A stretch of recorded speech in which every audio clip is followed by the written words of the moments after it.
Moving on, ఇవాళ ఒకే వేదికపైకి రాబోతున్నారు ఏపీ, తెలంగాణ, కర్ణాటక ముఖ్యమంత్రులు. కేంద్ర మంత్రి సిఆర్ పాటిల్ తో కలిసి ఈ రోజు తుంగభద్ర డ్యాం క్రస్ట్ గేట్లను ప్రారంభించబోతున్నారు ముగ్గురు సీఎంలు. ఇద్దరు కాంగ్రెస్ ముఖ్యమంత్రులు, ఒక ఎన్డీఏ సీఎం పాల్గొంటున్న ఈ కార్యక్రమంపై రాజకీయంగా చాలా ఆసక్తి నెలకొంది. జల వివాదాలపై చర్చించేందుకు ముగ్గురు సీఎంలు కసరత్తు చేస్తున్నట్టుగా తెలుస్తోంది. ఏపీ, కర్ణాటకతో ఉన్న జల వివాదాలపై రేవంత్ చర్చించే అవకాశం ఉంది. రాయలసీమకు నీటి తరలింపు, నీటి కేటాయింపులపై సీఎం చంద్రబాబు కూడా చర్చించబోతున్నారు. ఇక ఆల్మట్టి ఎత్తు పెంపు అంశంపై ఏపీ, తెలంగాణ ముఖ్యమంత్రులతో కర్ణాటక సీఎం డీకే శివకుమార్ మాట్లాడే అవకాశం కనిపిస్తోంది. ఒకే వేదికపైకి ముగ్గురు సౌత్ స్టేట్ సీఎంలు రాబోవటం, అది కూడా నీటి విషయాలపై ఈ మూడు రాష్ట్రాల ముఖ్యమంత్రులు కూడా మాట్లాడుకోబోవడం ఆసక్తికరంగా మారింది.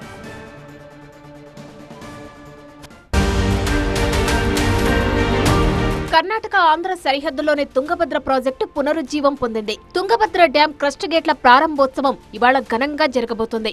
ఒకే సీజన్లో మొత్తం 33 కొత్త క్రస్ట్ గేట్ల ఏర్పాటు దేశ ఇరిగేషన్ చరిత్రలో ఓ మైలురాయి. 1945 ఫిబ్రవరిలో ప్రాజెక్టుకు పునాది, 1949లో ప్రాజెక్టు నిర్మాణానికి అంకురార్పణ జరిగింది. 1953లో ప్రాజెక్టు నిర్మాణం పూర్తయింది. అప్పట్లో ఏర్పాటు చేసిన 33 క్రస్ట్ గేట్ల జీవితకాలం 45 సంవత్సరాలే. కానీ 70 ఏళ్లు ఎలాంటి ఇబ్బంది లేకుండా సేవలు అందించాయి. 73 ఏళ్ల చరిత్ర కలిగిన తుంగభద్ర ప్రాజెక్టుకు 2024 ఆగస్టు 10వ తేదీన డ్యాంకు వచ్చిన భారీ వరద ఒక తీరని భయాన్ని మిగిల్చింది. 19వ క్రస్ట్ గేటు చైన్ లింకు తెగి వరదలో కొట్టుకుపోయింది.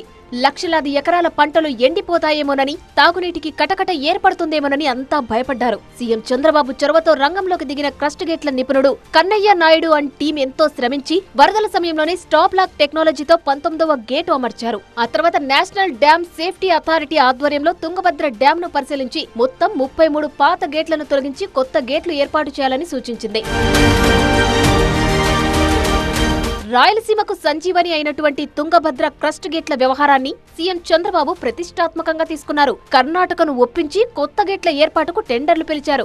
51 కోట్ల రూపాయలకు గుజరాత్ కు చెందిన హార్డ్వేర్ టూల్ సంస్థ కొత్త గేట్ల ఏర్పాటుకు అవసరమైన నిధులను ముందే ఏపీ ప్రభుత్వం సిద్ధం చేసింది. ప్రతి గేటు 60 అడుగుల వెడల్పు, 20 అడుగుల ఎత్తు, దాదాపు 50 టన్నుల బరువుండేలా డిజైన్ చేశారు. 2025 డిసెంబర్ 5న కొత్త గేట్ల ఏర్పాటుకు పూజలు చేశారు.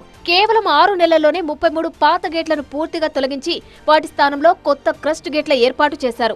ఇంత తక్కువ సమయంలో ఇంతటి భారీ ప్రాజెక్టును పునర్నిర్మించడం దేశ నీటిపారుదల చరిత్రలోనే సరికొత్త రికార్డుగా నిలిచింది. కొత్త గేట్ల ఏర్పాటుతో జలాశయానికి పూర్వ వైభవం రావడం చూసి అన్నదాతల గుండెల్లో ధైర్యం నిండింది. ఇవాళ ఉదయం తుంగభద్ర డ్యాం దగ్గరలోని ఇండియన్ రిజర్వ్ బెటాలియన్ దగ్గర హెలిప్యాడ్ కు 3 రాష్ట్రాల ముఖ్యమంత్రులు డీకే శివకుమార్, చంద్రబాబు, రేవంత్ చేరుకుంటారు. అక్కడి నుంచి తుంగభద్ర డ్యాం మీదకు వెళ్లి 18వ గేటుకు ప్రత్యేక పూజలు చేస్తారు. 3 రాష్ట్రాల ముఖ్యమంత్రులు, కేంద్ర జలవనరుల మంత్రి సిఆర్ పాటిల్ వరుసగా 17, 18, 19, 20 క్రస్ట్ గేట్లను బటన్ నొక్కి ప్రారంభిస్తారు. ఆ తర్వాత కొప్పల్ జిల్లా మునీరాబాద్ ప్రభుత్వ పాఠశాల మైదానంలో కర్ణాటక ప్రభుత్వం ఏర్పాటు చేసిన బహిరంగ సభలో 4 కలిసి పాల్గొంటారు. తుంగభద్ర ప్రాజెక్టు ఆంధ్రప్రదేశ్ కు, ముఖ్యంగా రాయలసీమ జిల్లాలకు సంజీవని. ఇక్కడ నుంచి విడుదలయ్యే నీటితో ఏపీలో 3,40,000కు పైగా సాగవుతుంది. ప్రాజెక్టు కుడి కాలువతో వచ్చే నీళ్లు సీమ ప్రజల కన్నీళ్లు తుడుస్తున్నాయి. ఒక్క రాయలసీమలోనే 1,46,000 ఎకరాలకు తుంగభద్రతో సాగునీరందుతుంది.